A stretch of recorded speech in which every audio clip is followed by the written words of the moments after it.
Assalamualaikum warahmatullahi wabarakatuh. Pada pertemuan kedua kali ini yaitu dengan mata kuliah Sosiologi Ekonomi. Materi kita ini hari adalah perspektif sosiologis tentang ekonomi.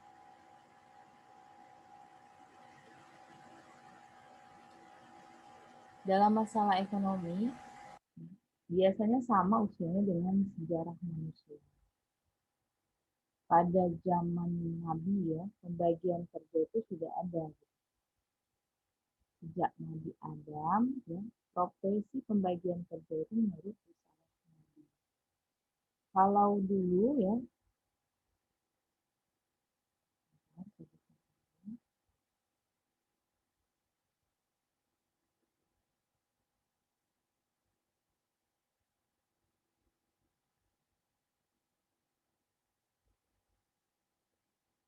kalau dulu ya, Nabi Adam itu kerjanya untuk menanam pohon ya. Adam dan Hawa ya, itu terusir dari surga sehingga mereka tinggal di bumi. Dan mereka tinggal di bumi itu melahirkan anak. Ya.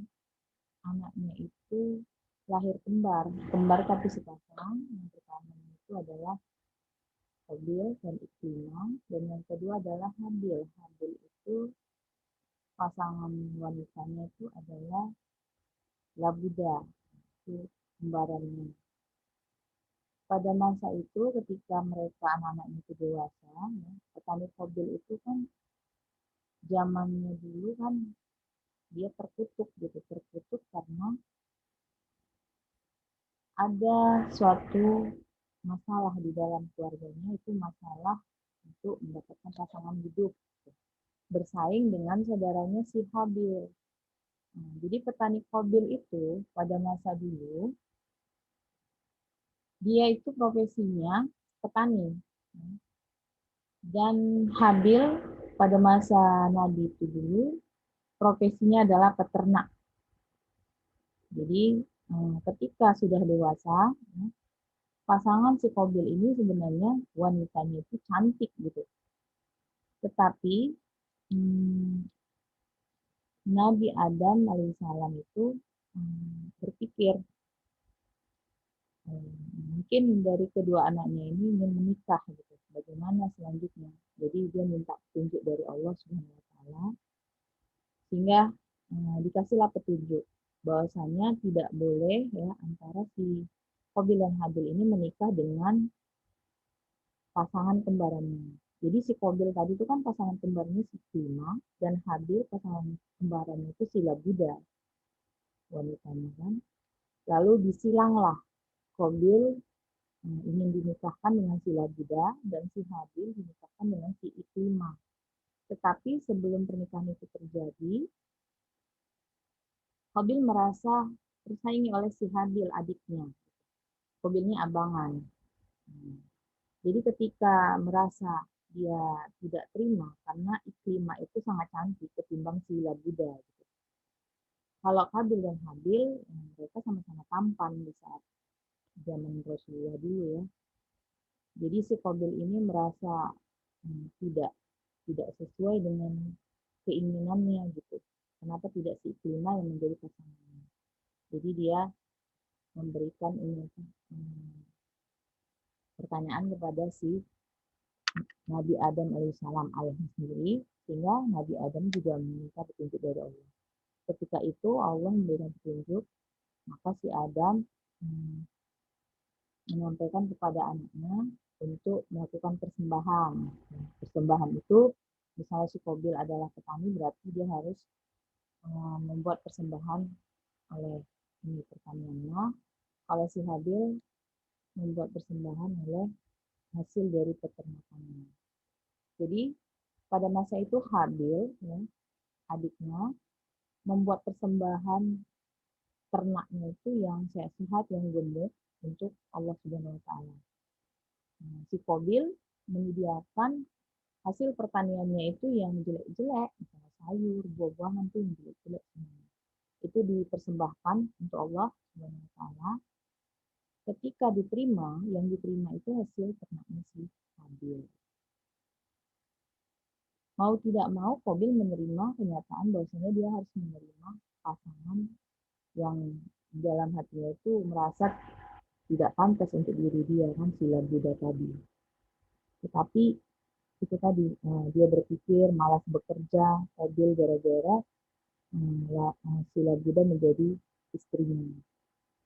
Datanglah hasutan dari iblis ya, si troublemaker tadi ya, membuat masalah, dibisikkannya ke telinga si Qabil bahwasanya kenapa harus si Iklima menjadi istrinya si Habil.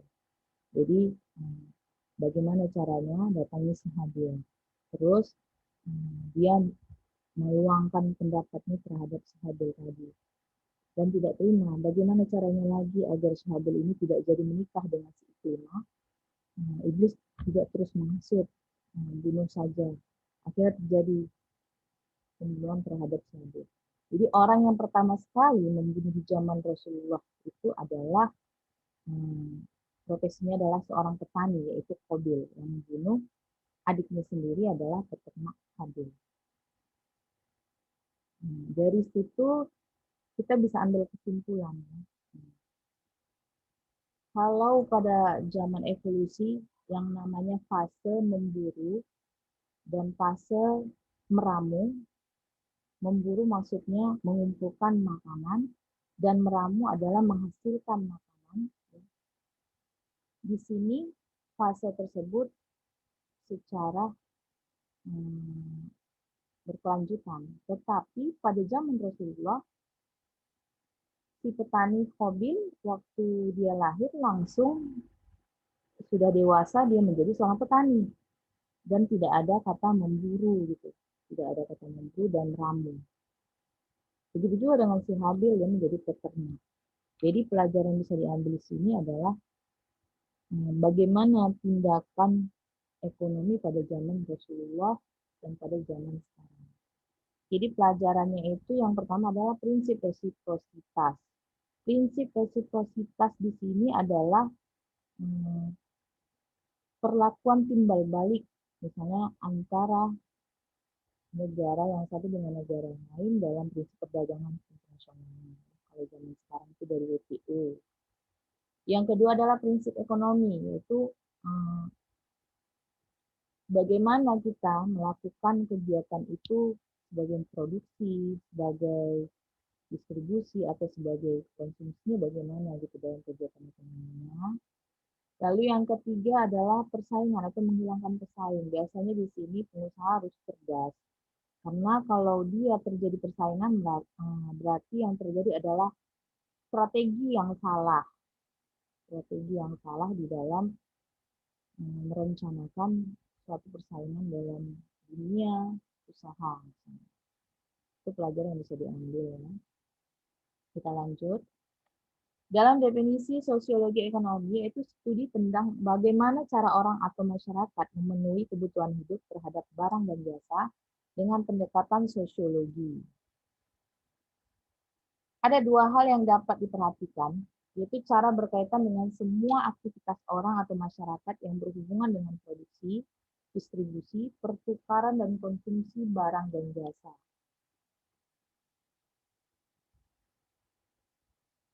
Pastinya sudah tahu ya, itu apa produksi, distribusi, pertukaran, dan konsumsi barang dan jasa. Produksi itu yang tadinya itu meramu ya, itu menghasilkan zaman ini ya, coba kalau dulu itu kan meramu. Dari dia memaden menjadi menetap. Zaman Rasulullah langsung dia menetap gitu kan. Ibarat profesinya itu sudah ada ketika dia lahir dan dewasa, ya. Si Habil menjadi peternak dan si Qabil menjadi petani yang terjelek, dan si Habil tadi yaitu peternak yang terbaik di zaman Rasulullah dulu. Makanya kehidupan orang peternak itu biasanya makmur. Kalau dia petani ya mungkin karena kutukan zaman Rasulullah dulu ya, anaknya Nabi Adam alaihissalam, ya kan? Kita tidak tahu itu. Jadi kalau dia distribusi itu menyalurkan barang dan jasa ya pada konsumen langsung. Pertukaran itu biasanya pertukaran antar barang dan jasa atau barang dengan barang. Dan konsumsi yaitu memakai atau menghabiskan barang dan jasa yang tersedia ya, pada sumber daya masing-masing. Yang kedua adalah pendekatan sosiologis yang berupa kerangka acuan, variabel-variabel, dan model-model yang digunakan para sosiolog dalam memahami dan menjelaskan fenomena yang terjadi di masyarakat. Jadi perbandingan antara sosiologi ekonomi dan ekonomi ada 4 sebenarnya. Yang pertama dari sisi aspek aktor. Kalau dia dalam sosiologi ekonomi itu aktor adalah kelompok, institusi, dan masyarakat. Aktor sebagai entitas yang dikonstruksi secara sosial, tindakan sosial itu sejauh memperhatikan individu lain. Kalau di dalam ekonomi dia berupa individu atau utilitarianisme itu doktrin bahwa keputusan harus menghasilkan konsekuensi lebih baik. Itu merupakan teori normatif untuk menuntun bagaimana bertindak. Yang kedua adalah tindakan ekonomi. Di dalam sosiologi ekonomi, yang pertama sekali dalam tindakan ekonomi adalah rasional, tradisional, dan spekulatif rasional. Yang kedua adalah makna dikonstruksi secara historis. Maksudnya di sini makna tata letak atau proses yaitu secara bersejarah dia historis ya dari awal sampai akhir. Yang ketiga, rasionalitas sebagai variabel. Yang keempat, kekuasaan lebih luas dan mendalam. Dari sisi ekonomi, yaitu tindakan ekonomi yang pertama adalah aktor memiliki pilihan dan preferensi. Preferensi itu adalah selera. Selera itu sebuah konsep ya, untuk melihat bagaimana kesenangan, bagaimana memperoleh kepuasan yang telah tersedia dan stabil. Yang kedua adalah tindakan ekonomi, yaitu selera dan harga. Yang ketiga asumsi, yaitu rasionalitas. Dan keempat adalah kekuasaan agak diabaikan, itu dianggap pertukaran sederajat. Yang ketiga dari sisi aspek hambatan tindakan ekonomi. Dalam sosiologi ekonomi, yaitu aktor lain yang menghambat, memudahkan, dan membatasi tindakan ekonomi. Yang sisi ekonomi adalah selera dan kelangkaan sumber daya. Aspek yang keempat adalah hubungan ekonomi dan masyarakat. Di dalam sosiologi ekonomi itu bagian integral dari masyarakat. Di dalam ekonomi adalah fokus pertukaran ekonom dan pasar. Ekonom di sini yaitu berarti para ahli ekonominya ya, bukan ekonomi yang dimaksud dalam definisi arti dari ekonomi, tetapi para ahli ekonomi. Peletak fondasi sosiologi ekonomi yang pertama sekali adalah Karl Marx. Hubungan sosial ketika segala sesuatu menjadi komoditas, keterasingan akibat dominasi hak milik, ekonomi adalah fondasi masyarakat. Di atas fondasi dibangun struktur politik dan hukum, itu menurut Marx. Kalau menurut Max Weber, perhitungan dan kerja keras didorong oleh etika Protestan. Nah, di sini yaitu perhitungan kerja keras itu didorong oleh etika Protestan. Biasanya dia itu memakai sistem untung rugi, yaitu disitulah ada keserakahan ya, dalam tindakan ekonominya, dalam usaha-usaha ekonominya, selalu menimbulkan kerakusan atau keserakahan dari orang-orangnya atau dari pelaku ekonomi.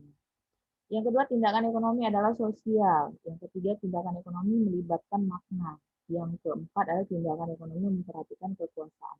Yang kelima adalah perstaihan. Perstaihan di sini maksudnya adalah metode pendekatan ya, berupa tindakan sosial atau untuk melihat sisi ilmu sosialnya sampai di mana gitu. Itu perstaihan. Atau untuk memahami tindakan ekonomi seseorang itu bagaimana.